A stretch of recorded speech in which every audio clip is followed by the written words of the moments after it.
Hey YouTube, Nickel and Diamond here again. We're starting the project where we've done some other things, so check out some of the other videos, linked down in the description. There's a couple things that we're going to be doing today. One of the first is we're going to be pulling the airbox back out of the way. We've solved some other issues with fuel injector related misfire, so there's a couple other things we've done in the other videos. We're going to pull this airbox back out. We don't even have the computer attached at the moment to its mounting point. It's still connected electrically, but we're going to take the airbox out of the way. We're going to have to drain coolant. We're working our way toward timing belt, and we're going to go ahead and do the water pump while we're in there, because you have to take all that stuff out and the water pump is driven. And I haven't seen a lot of videos on the P3 Volvos, so this is apparently something that not a lot of people either have done yet, or certainly not one they've done at home. So we're going to take that off. We're going to pull this timing cover off. One of the other things you want to do is support the engine. Right here I've got just all the way across the oil pan a support. So I've got the engine being pushed up and supported by the jack right now, so that I can take this upper mount off and out of the way, so that I can actually get to the timing belt. So that's one of the next fun pieces. We'll remove the airbox. You also want to take out this 8mm bolt right here and move the coolant reservoir kind of up and out of the way. You can kind of pull that lower hose up into this space a little bit to give you a little more working room on a couple of these bolts. I'll probably also disconnect these upper two, either boilover tubes or these are feedback tubes, something like that. These are for what look to be overflow when levels get really high. So vent tubes from the upper cylinders or something like that to release water vapors back up into the cap here. So we're going to move this a little bit more out of our way and try and tackle these. These nuts and bolts up here are really serious business, so you're going to need some hardcore tools to get after those. So we'll check in at the next step. You're going to need a little leverage for some of these, but if you get clever with extensions, you can kind of get past things. Once I've got a couple more pieces out of the way, then I can maybe get the second bolt out of this upper torque mount. And since the engine's supported, I don't have to be worried about pulling out some of these other bolts. There's 3 in total. Note that the upper support bolt or the rear support bolt for the torque mount only comes out this side. This nut is designed to be fixed. Next step to get this timing cover off is a little 8mm right down there. There we go, little 8mm down there. You'll need a box end wrench because you're not getting anything on the other side of that, no how. So a box end or an open end, preferably something like a ratcheting one, save you a little time, then it'll come loose and you'll start being able to move it kind of by hand eventually, but this one still needs a little more encouragement. And then the timing cover will pop out and up out of the way. Then next step, once you've got the cover off, is you want to go ahead and grab the crank pulley. Looks to be something like a 31mm nut or so, somewhere between 1 1/8 and 1 1/4 sockets. At that size, it starts to matter a little bit less.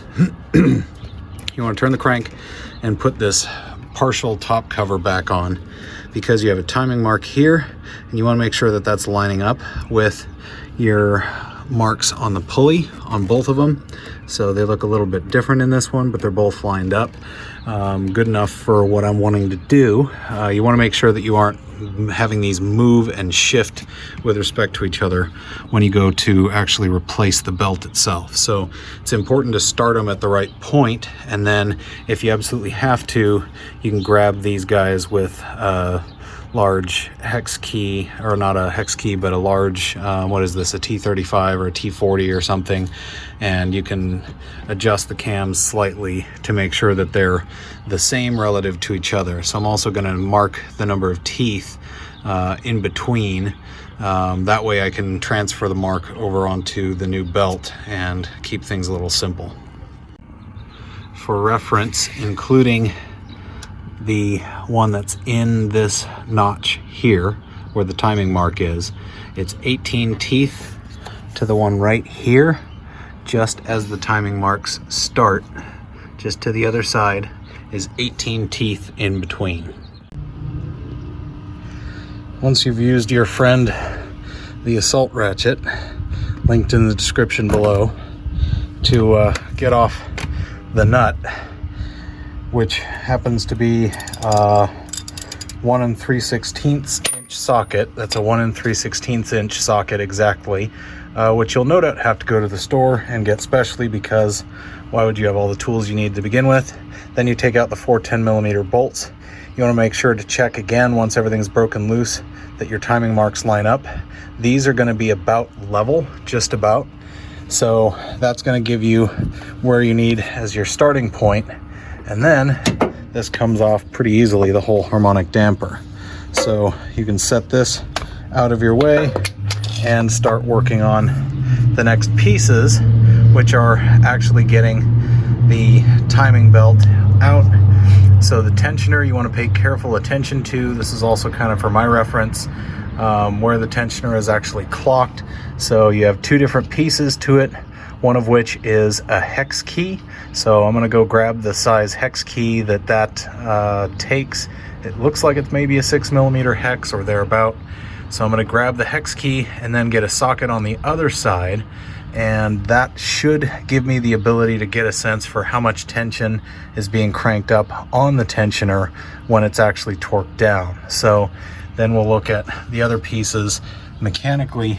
Now you can actually get the belt off, which is really the important thing here. So we're also going to replace the idler up there. So there's the 2 bolts there. The idler is going to come out. We're going to double check our timing marks, and most everything is kind of done from the bottom here once you get the timing belt looped up around the top. And I may use a zip tie method or something like that up around the top to keep them tied into the cam gears, depending on how that works. I don't know if there's a through hole. I don't think there is, so I'll have to get creative for that. All right, I've swapped over the new tensioner and idler. You can see both of those. The tensioner is kind of loosely torqued down. I'm working on the water pump. Looks like there's, I think, about 6 bolts around this one, something like that. So there's one at the top, 1, 2 on that side. There's one down here. I need to finish getting out the 2 I've taken out on this side. So 6 or 7, maybe there's 7 on here total. And then the water pump comes out. I'm kind of just letting it drain through the water pump right now, which means I'm going to get a huge spill into the drain pan, but that's okay. I've got a big drain pan. So that'll allow me to replace the water pump, and then we can start the reverse of the removal. So here we are, ever so slight movement. Looks like primarily on the exhaust cam, maybe. A little bit of movement from the timing marks.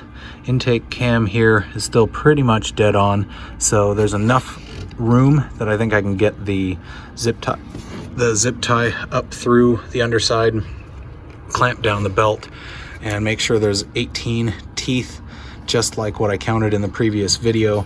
Tie the belt down in place at the top. Then when I'm doing tension down at the bottom, I don't have to worry about the top moving, and as long as I get tension right on the belt, everything will line up nicely. Get it up out of the solar flare here in Phoenix. It's basically the kind of sun we get. So where we are is zip tied down. 1, 2, 3, 4, 5, 6, 7, 8, 9, 10, 11, 12, 13, 14, 15, 16, 17, 18. So just like we were beforehand, now these are zip tied and the belts aren't going anywhere while you work down below to get everything else lined up, get it onto the crank, make sure it's snug against this so that you don't have excessive slack down here on this side. So that allows you the time and flexibility from underneath to get everything lined up, and then we can manually set the tension and then torque down our fastener, because this isn't the same kind of spring-loaded tensioner. This is more of an eccentric tensioner, so it's pretty much going to stay there's a little better focus. It's pretty much going to stay where you put it with the Allen key once everything else is all set up to cooperate. So I'm going to run the belt underneath and get ready to set the belt tension, and then we'll have a new timing belt. Okay, that was fun and different. What you're going to want to do is keep this tensioner backed off and loose. That way you can kind of wiggle it back and forth off of its mount slightly to get the water pump hooked on as well.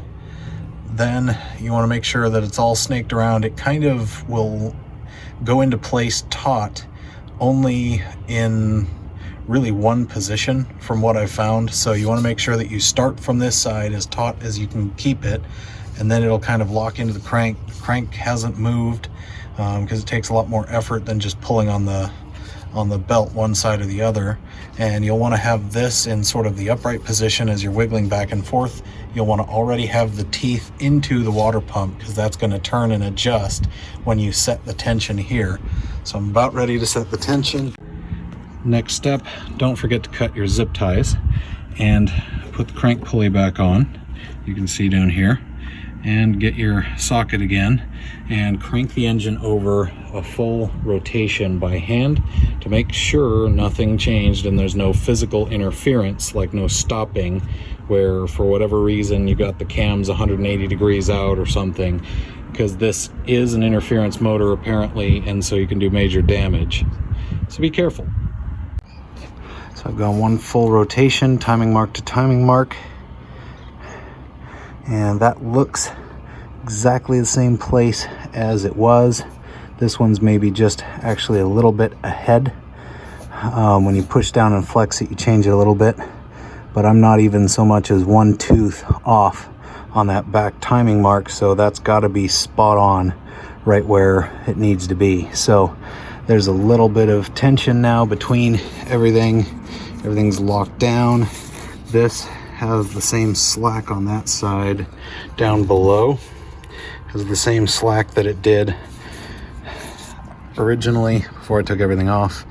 The tensioner is torqued down in the same place that it was, and everything looks good. No issues with slippage or anything like that. So we are good to put the timing cover back on, put the engine mounts back on, and start reassembling this part. Then we have to take the airbox off and do the thermostat, because you're already opening up the cooling system. Why not do that as well? Check your other hoses, all of the water hoses on this. It's about an 85,000 mile car, but it's 2012. So they're all actually in pretty good shape, no swelling or anything. They're all still very soft. So I'm not worried about those. I'm going to leave those for the now and focus on getting the airbox up and out of the way and doing thermostat next. With the timing covers back on, replace the engine mount and the torque arm or the torque brace, and put your covers back into place. If you forget to put your top cover piece on before you get this locked down, it can still be inserted afterwards, but you're going to have to trim a little bit on the inside in the corner. So make sure to reconnect the sensors and put your anchor bolt back in, your 8mm for the overflow tank. Then you've got things done for the timing. Probably you will have the other cover in place. So for us, the next step is going to be replacing the thermostat. That's up to you whether you do it or not, but you've already got the system drained. So what's it cost you? Costs you a little bit of time. That's the answer. Okay, for this next part, here's what we're working on. We're going to remove the 3 8mm bolts and one back here on this housing to replace the thermostat. Should be pretty straightforward. Thermostat comes with a new gasket, or yours ought to, so make sure that you get a decent thermostat. This one also comes with new hardware. Ours is in okay shape, so I may or may not reuse the factory ones, and we'll take it all apart and get it swapped out. And just like that, our thermostat comes out. Not too badly corroded, not in terrible shape, but you're already in there you're already draining the coolant system to do the water pump and timing belt and other jobs, so you might as well just replace it. It's only a few dollars more, so go ahead and do it. Make sure that the new gasket is the same type. This one is. Kind of sits around and seals on both sides of the thermostat. New one is physically the same size, same height, same diameter, so we're good to go there. We'll put the new seal on, drop the new one in, and button it back up. For this part, for the reassembly, the easiest way to do it is you want to get the belt around the pulley that's up above, right up here. Get it up there first, secure it all the way onto the back. Then you kind of shove the compressor forward up into this hole first, get it up onto the belt, and then kind of swing the whole thing back into place. Once you've done that, you can do the rest of it, which is start by getting this back bolt in as kind of a pivot point. Get yourself a little bit of leverage, like a pry tool, to get the proper tension. Get up behind this ear, just a little bit of encouragement, and then the bolts will go in. It's easiest to kind of pry here and then get this really long bolt installed first, and then you should be able to start threading in the other bolt. You want to be real careful not to cross thread it, so you want to back it out and put it back in just to be really sure you're not cross threaded.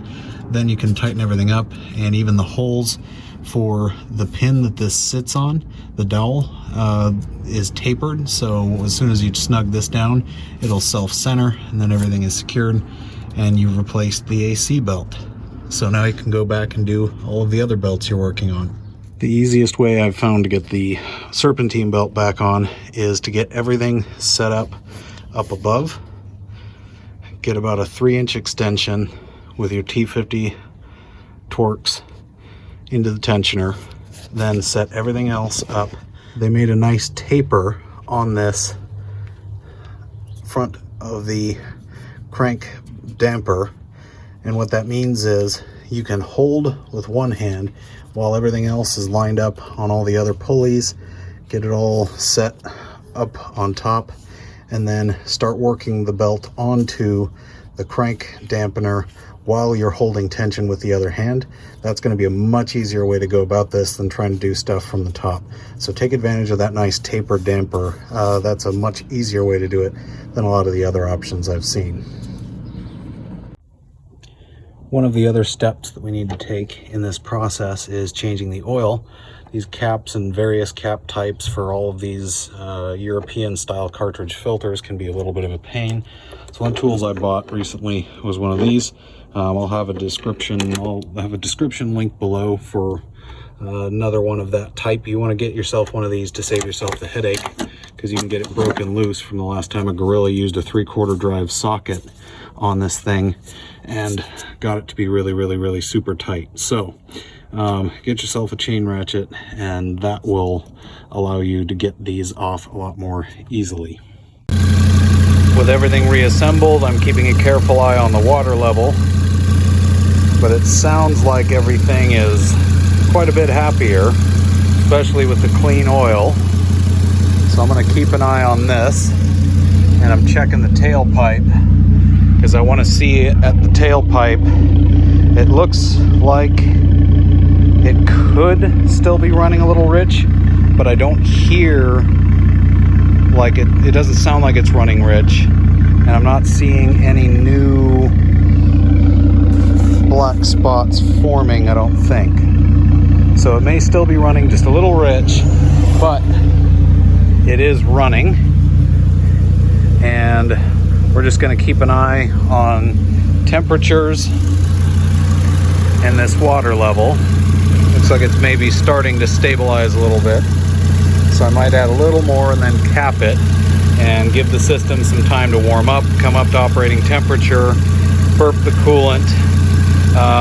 Once I get it back on the ground, I'll set the oil level. I only have about 5 quarts in it right now, which is low in a Volvo, so I'll top that off once it's on level ground and I can actually keep an eye on it.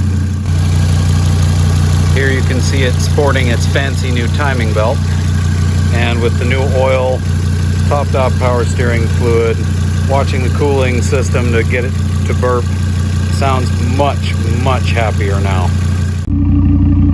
Sounding much happier. I'm not seeing much in the way of spots from it running rich, so whatever was dousing the O2 sensor may have been fixed. I think we're in much better shape.